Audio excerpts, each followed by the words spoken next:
Damn.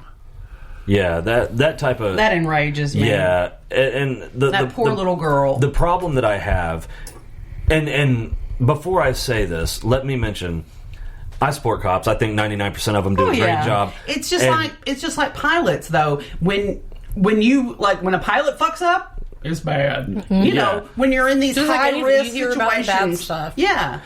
I support cops. I think that the overwhelming majority of the CPS probably do a fine job. Mm-hmm.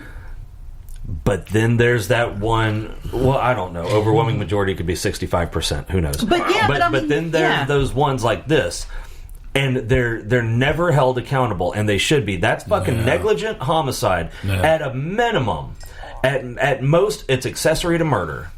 There are certain jobs that you can't have off days because somebody else pays the price. And cops and CPS, airline pilots, you got to be on game if you're going to be there, because lives literally hang in the balance. You can't be an air traffic controller and go, I'm just been in my head. You know, it doesn't work like that. I really need some coffee right now. I mean, you know. So I don't know what's going on in the COVID ward in California, because I would think they don't either. If you're in the COVID ward, you're not doing good. No, you're not going to be. When I would go see Mom on the COVID ward, there would be one person that wasn't in a medically induced coma. It was that bad. This is in Lancaster, California. A COVID-19 patient allegedly beat a fellow patient to death. Oh, I saw that inside the hospital. That was like a week and a half ago. Yeah, because he was praying. Is that what it was? Because he was praying and it annoyed him. This was an 80-year-old man he beat to death. Yeah. It was his roommate. Oh, yeah. See, that the punishment for that should be take him outside and put a bullet in his head. No shit. That makes me want to and said they didn't know each other before they were put in this room together. So beating him to death. He was praying and it annoyed him. God. I mean, what the fuck? Get some earplugs. Or just deal with it for a couple of minutes. He probably hadn't been praying for 8 hours. I mean, shit. That makes me sick. Yeah, I was like, what? I'd be like, bring me my phone and some earbuds because I gotta listen to some music or something. Yeah, I mean, but that's weird. The fact that he was mobile, because literally you wouldn't think he would have enough strength to do anything. If he must have been mostly recovered, or maybe they were keeping him through the quarantine. I don't know. I don't know what, because literally when Mom was on the COVID ward and I was up there almost every day for 21 days. It was rare to see anybody even conscious. Most of them were in medically conducive. Well, they had to be because they were intubated. I would think the COVID ward would look right. Like I can't imagine a COVID ward where people can get up and move around. Yeah. Well, when my grandma was in the COVID ward, she wasn't mobile either. She wasn't in a medically induced coma. But she wasn't ever ventilated. Right. She just was so unconscious 99.9% of the time. Yeah, because most of the people that get hospitalized for COVID, they end up being on a vent, and they have to put you in a medically induced coma so you don't fight it. Right. Yeah. They would have and apparently protocol is every couple of days to try and wean, and so they the longer you stay on the ventilator, your body just the more your body depends gets on it. used to it doing the work for it. Yeah, it's not doing the work, and this is something that your heart never stops. So the whole idea is you need it right now, but we need to get you off of this as quick as we can. So what they would do is they would do rotating kind of like a rotating schedule, and assuming nothing nobody deteriorated or anything like that. In the morning they would try to wake up this one, and this one by slowly, and then once if that went or if it didn't, then they'd go, okay, well they're not ready. We'll try again next, and then they'd do the next batch in the afternoon. So there were always people in very different stages of waking up and going under. But it was that to me, because I grew up with my grandparents and my great-grandparents living with me, so I've been around old people in hospitals my whole life. And that was just a eerie experience, because usually, there's family members fussing over them, and it was like something out of a movie. I'll tell you what was creepy for me. after my grandma's funeral, we were on our way to my aunt's house, right? And we had stopped at Walmart because it's the end of July and nobody thought to bring fucking a change of clothes. And you're in all these hot dress clothes. Through my dress. Yeah, and I'm wearing a suit, you know. You're like, this is not going to do. Yeah, I'm like, these wool pants just aren't going to fucking cut it for the next 6 hours. So we had gone to Walmart, and the Walmart in Pine Bluff is just it smells horribly, so bad. horribly stinky. The whole Pine Bluff smells like bad. that paper mill Yeah, smell. but it smelled like paper mill. It smelled like body odor. Body odor, like rotten food or something. That sounds just delightful. Like hot dog water. Oh, It was God, just it gross. was terrible. Like the Stinky store. But anyway, after we got the fuck out of there as quick as possible, we had gone across the street to Arby's, I think it was, and the Arby's is at the. No, we wanted to check out the Pines Mall. That's why we went over there. I thought we went over there to get something to drink. To go look at the mall. Oh, we just got something to drink because we were there. I don't remember getting. We did, but anyway. So we pull over into the Pines Mall, and this is a mall that has been the center of Pine Bluff the whole time I lived there, right? And it had recently gone out of business because I guess motherfuckers. They had like 4 stores in the mall that were paying their rent. Yeah, and the rest of them weren't. Dude, That's crazy. Not a car in the parking lot. Grass growing up through the grass asphalt. Was growing up all in the it parking was lot. so weird. Yeah, it was It's just so strange. Yeah. an abandoned mall. Yeah. Oh, That was just the most unusual thing because, I mean, you know, when I was 16, there's been several that times was this the year. place. Place, you know? yeah. There's been several times this year we've gone somewhere, seen something. It's like, God, this is the shit you see in a movie. Like when we went to the VA and they had all the tents set up and they're taking everyone's temperature. I'm like, are we in a zombie apocalypse? Yeah, the times when Mom first went in and we had to get tested, we had to go to EMS because that time that was the only really drive-through testing clinic they had in the state. And it was, you know, everybody in hazmat suits. It looked like a disaster Little movie. tent city, and Well- it's weird. Well, I had to go to the VA a couple of times in 1 week. I was renewing my ID card, and I got some new government furnished equipment. And the first day, which was the day that Amber was with me, we pull in. They took our temperature on our neck, and Which was everything weird. Yeah, and everything was fine, and they let us through. Well, the second day, it was cold.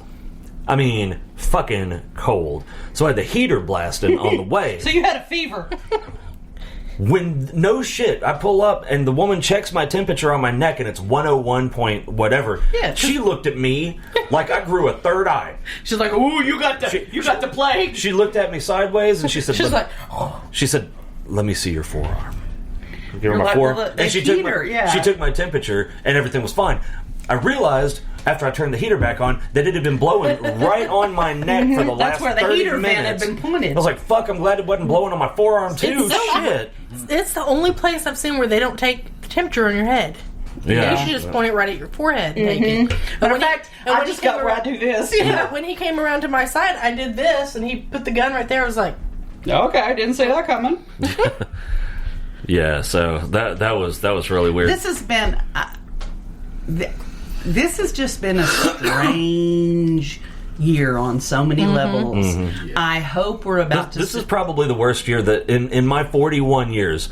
This is the worst year absolutely. that I can remember. Oh yeah, Absolutely. this has been the absolute shithole worst year of my life, and I've had there's some not pretty a year shitty that things even happen. comes close to this year. No, I mean just the emotional isolation and the not knowing. Well, and then we had 4 major deaths in 2 months. I mean, every 2 weeks we had someone die because your mom died, and then 2 weeks later my grandmother died, and then 2 weeks later our grandbaby died, and then 2 weeks later we had to put our 13-year-old boxer down.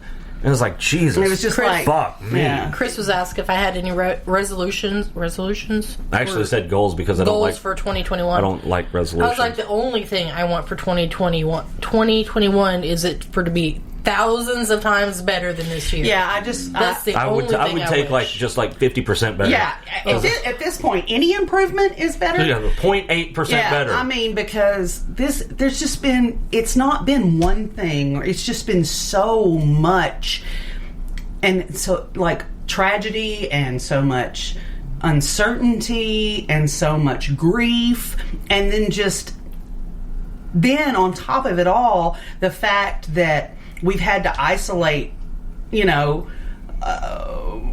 basically, even the first 3 or 4 months, we didn't get together much. Mm-hmm. And so that was weird because we're always together. Yeah, every weekend. Yeah, and then for well over a decade. Mm-hmm. And then, holidays, everything.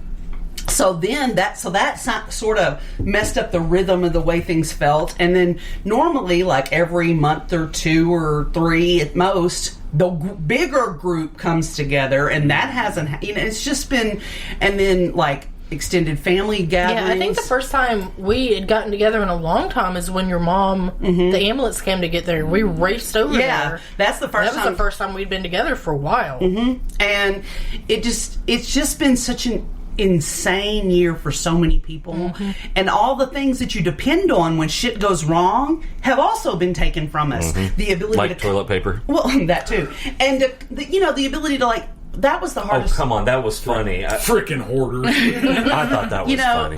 Like when you know why your damn ammo's so expensive, right? Hoarding. Because everybody's fucking hoarding. Yeah. But $1 a round? Because hoarding it. They can't keep the fucking shit on the shelves.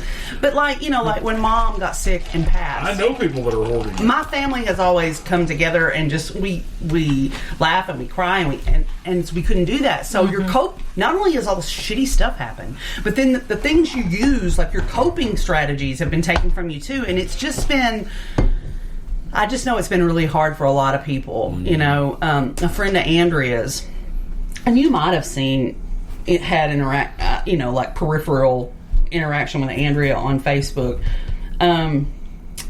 Their daughter, right in the middle of it all, when it got weird, in March, she was 18, she killed herself. Oh my God. And so they've all been stuck in the house. It's just been, I gotta say, I'm really surprised the amount of suicides. At least I haven't heard. Yeah, I expected them to be a lot more than normal. I was expecting it to be really bad this year. And I think in some places it has. I've heard that they were increased.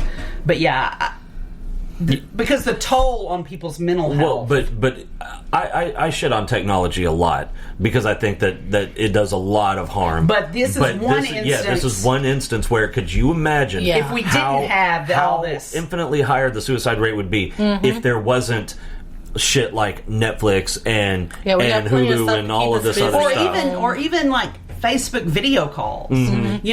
Y'all, I was able to let y'all video and talk to Mom. Or y'all would have never been able to say goodbye. Yeah. In so many families, that was the reality. Dylan would have never got to say goodbye. Technology is a double-edged sword. Absolutely. It has good, it has bad. But thank God for it this year. Because there are some families, that's literally the only way that they've seen each other. Yeah.